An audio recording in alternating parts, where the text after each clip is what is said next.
Hello, welcome to Access. I'm Rob. Joining us is Hollie. We're in New York at the moment. So as you probably gathered, this isn't a regular Friday feature, as we are in New York seeing NBA. Dave and Nath are in Sweden seeing Star Wars Battlefront and Need for Speed. They're getting on the plane while we're filming this. And then when we get back to the UK, we're going straight to EGX. Yeah, so we don't actually stop. Sadly, I'm very sorry, I've not had time to script and film a proper Friday feature, but we wanted to... One job. Literally is one It job. literally is a job. But we didn't want there to be no video at all, so we're just going to sit down and talk about 8 PS4 games we wish we could play right now. Dammit. And they were games we want, not what Nathan and Jackson would want. So yeah, well, our personal games that we're really looking forward to, and we've decided not to include anything that's coming out this year. No. So Fallout 4, despite the fact I can't wait to play it, we're not putting in this list because it's coming out quite soon. Yeah. So we're going for 2016 and beyond. I like how you've just stopped all those Where's Fallout comments straight Fallout away. 4? It would be on here, but it's coming out too soon. Anyway, I'm going to kick things off with Uncharted 4, which is quite an obvious one.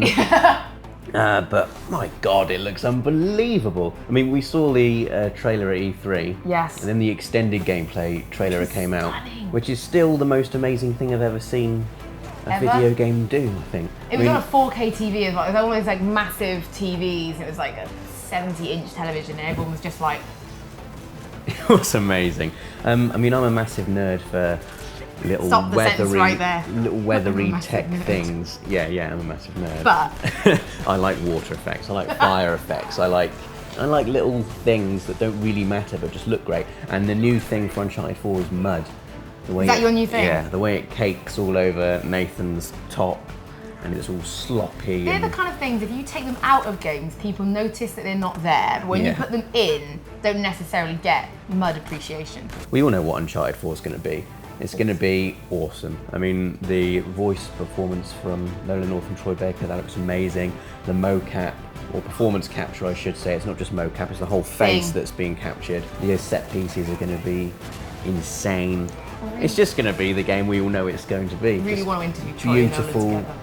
Incredible and action film. Anyway, that's me talking about Uncharted 4. It's your turn now, Hollie. What's your first game? This was a complete given. It's Mass Effect Andromeda.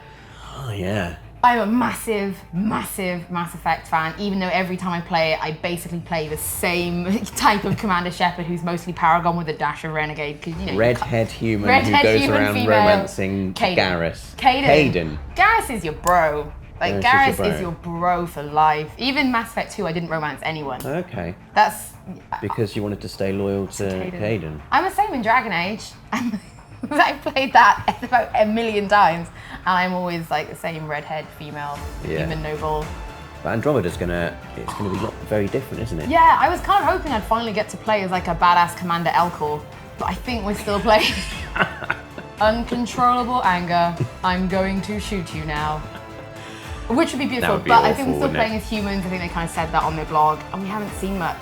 I was really hoping we were gonna see a bit more this year, maybe. We've seen a few environments, haven't we? And they look incredible, but I mean, are we assuming it's set not in the Milky Way, but in Andromeda this time? That would make sense. It would make sense given the name. Galaxy. I personally, when we wanted new Mass Effect, I wanted to go sort of, I guess, back in time. I wanted to do First Contact War. It's like the first time humans were really going out and meeting other species.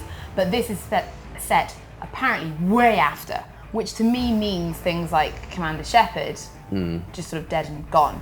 He'll be just like, I imagine, a legend that is, or a myth, almost like Arthurian level. I'd love to go back to the planet where you put up the N7 memorial, which I think it was some of the DLC that you could get from Mass Effect. I think it was Mass Effect 3. I'd love to be able to go back in Mass Effect Andromeda and like see that and all the things. Like, well, imagine if it's set in a different galaxy, it might be just and bring like whole new races, things into it. Everything. Like a new citadel, just like new places to explore. And they can invent their own planets because do whatever they want. Yeah, it'd be amazing. Mass Effect, yeah. Anyway, my next one, and I'm sure this is one that you're looking forward to as well. Final Fantasy 15.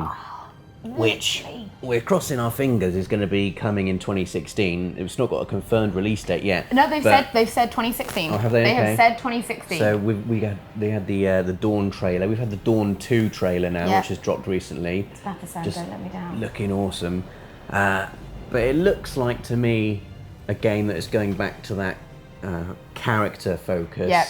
story-led Final Fantasy experience, and that's the thing I always remember from old Final Fantasy games. I remember the stories, I remember the characters, I remember the histrionic drama of it, and I really hope that it's going to be like that. All I want it to be is like the episode Duske demo, so massive open world, cool real-time combat, which I really love. Yeah. Summons the size of cities, and also with an amazing story in it. If it's that, make it that. It has the ability. Make it that. Final Fantasy 15 has the ability to restart that entire Final Fantasy franchise in the way that, you know how we were all like 7, 8, and 9, and that's what got us into it, and then we played them all because of like 7, 8, and 9. It could be a new 7. Yeah, and there could be like a whole generation of people that could be their first Final Fantasy, and then they could want to go back and play the others. And I hope so. And if one JRPG does well, it just opens the gate for all these other companies to go, right, well, let's start releasing JRPGs again. It's time for a JRPG comeback. Which I really, really want. And talking of JRPGs... Persona 5. Now, we often get comments on the channel,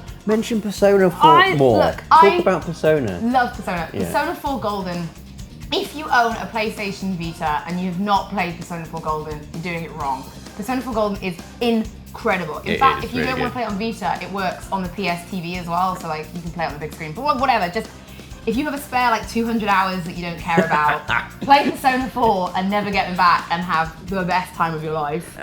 Just the world of it is so... I mean, I'm a massive fan of Haruki Murakami novels, and it feels like a game version of a Murakami novel. It's odd, it's strange, it's cool, really cool, and it's got an amazing battle system. Yes. Crazy ideas. The pace. It totally screws with this dungeon. Like, you have these dungeons and these long bits in between that really give you the freedom to go off and build characters and explore, and you just So Persona 5, basically, I just want my first full console Persona experience. I had played Persona 4 first and then went sort of backwards and tried. Persona 3 was really good as well on PSP, but this will be my first console Persona.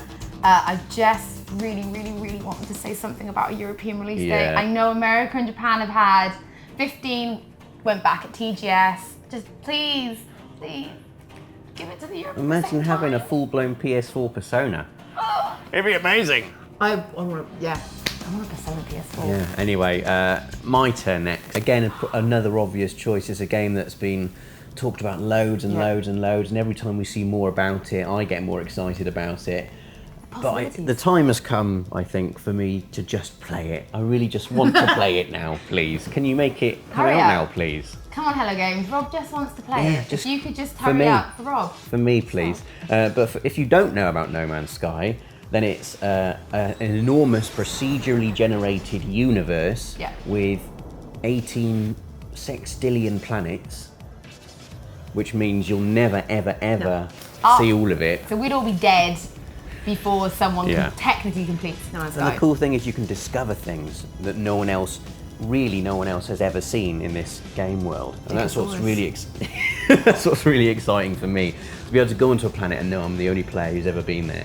I'm the only player to have seen these animals, these mountains, and that sense of discovery is going to be incredible. You're the first person, and we were saying as well when me and Jackson, I keep calling him Jackson, when me and Dave saw No Man's Sky E3, someone was in orbit above the planet, and they'd gone and they were like just seen something they wanted to land on, but they were like, okay, well, I'll just go grab some lunch and I'll come back. And they came back, and that thing they wanted to land on was gone. And then when he asked the guys at Hello Games where it had gone, he's like, well, you're in orbit, the planet is rotating on its axis.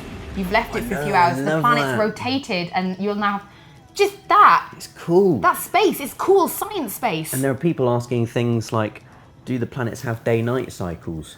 Well, no, and yes. Yeah, they because do, but they are actual lumps of rock that are programmed to orbit around an axis, so there's your day and night, and also they orbit around a star, so they're probably even going to have different seasons as well. Science. So, wow, there you go. What an incredible game. Anyway, you're up next, Holly, and this is a game that we've not talked about for a while. A long time, actually. But is now gaining some hype momentum again. Tell us about... So anyone probably my age will remember a game called Myst, which was, and really back then was visually really stunning. Even now it's held up really well. But it was a puzzle game, or a really serious like point-click puzzle game. And this really reminds me of that. It's The Witness. Jonathan Blow's new game. Blow's new game. we announced it like with the PlayStation 4's launch, and there's literally just been nothing. And then like last week, there was like a new trailer, release date, gameplay information, and I was like, oh my God, you're right. I'm really excited for this game, just because it has all these beautiful Myst vibes. If you haven't played Myst, and you have some way of playing it, I really suggest you try, because it's really tough. I think I learned piano at one point to try and solve a puzzle. Like, and I was a kid, I had to ask my friend's mum for help. Amazing. But The Witness really looks like that, and I think Jonathan Blow as well, I'm really excited to see what he can do, because it's always great, and you come out and you have this one game that really changes things, and people really love it. It's always really exciting to see how you follow up with that. Yeah, it looked amazing to me. I like games where you don't have to fight things, because I find fighting things in games quite stressful, and I like the idea of being able to go through this mysterious world and uncover the story behind it by solving these puzzles at my own pace and just looking at nice things. Well, that's literally every game we've probably mentioned so far. Persona, yes, you have to do dungeons, but the best part of the game is building the relationship links. Final Fantasy, you have to admit, most of what we're going to be doing is just chocobos. There's lots of clobbering walls as but even Mass Effect, it's about the characters and your relationships. You know, Uncharted 4 is about blowing stuff up. That's mainly blowing stuff up. Okay, so the list of my theory was pretty useless. Okay, anyway, you carry. This does look cool. The witness looks great, basically. But, this is my final one. Deus Ex: Mankind Divided looks unbelievably good. I really loved Human Revolution, despite the fact I didn't finish it, as mentioned in the previous Friday feature. You should probably watch last week's video to discover why Rob has not finished. Human Revolution. I couldn't beat Namir, even though I probably should have been able to beat him. There's loads of people in the comments saying, "Oh, it's really easy. You just have to do this." It's like, They're the same people that found Dark Souls easy. Well, no, I think there are ways you can probably beat Namir far easier than what I was doing. There's like a weird. What I love about the reason I didn't beat Namir is because he does this thing to you where he mucks up your augmentations and it makes your vision all weird. But what you can do, like earlier in the game, you get a chance to accept an upgrade to your augmentations, and if you don't accept the upgrade, he can't do that to you. So your augments work.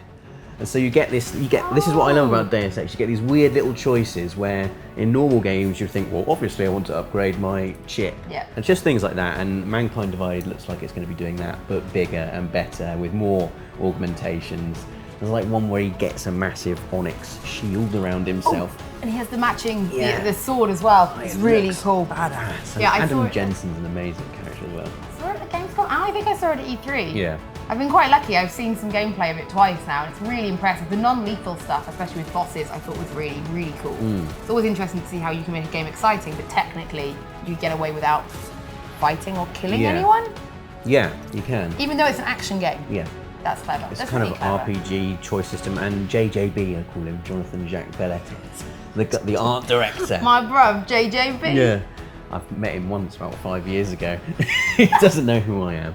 It's an amazing kind of style he's put on the game. Quite often sci-fi games get likened to Blade Runner, and Deus Ex really does have a really distinctive look about it, and it's an amazing world to explore, and I cannot wait to explore it. Well, the last entry on our list, Holly, is yours, and it does have elements of sci-fi in. It does. So I'm really excited for it. It's because redheaded people need to sit together. It's Horizon Zero Dawn. Which is coming from Guerrilla, which is really exciting because they're taking their first kind of step away from the Killzone franchise. Their first step away from grey. Yeah, I'm so games. excited. Aloy looks amazing. Yeah. It's basically this. It really feels like The Witcher meets Enslaved Odyssey to the West.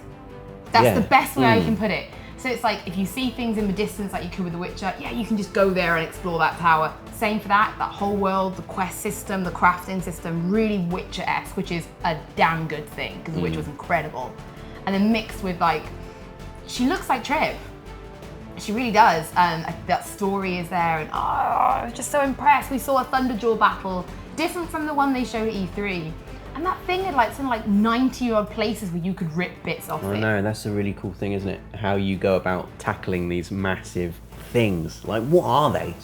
That's what I want to discover. What are they? It's like where Enslaved used to be, when mankind fell, and then it was them kind of surviving. It's like that, but it's like almost if it was set like another 100 years after it. Yeah. It looks so pretty. It looks so good. It's just now The Witcher's done, and I want more open world goodness. That looks like the next one, and I get to be all smug because it's PlayStation exclusive. Nice. Which means, Well said. Yeah, you know, it is what it is. Anyway, so there are 8 PS4 games not coming out this year, but coming out next year, or not confirmed, but you know, coming in the future at some point that we wish we could play right now. But yeah, also give us a like if you like this video, and we'll be back next week, hopefully, with a normal Friday Get feature. working, Rob. I need to get on with it, don't I?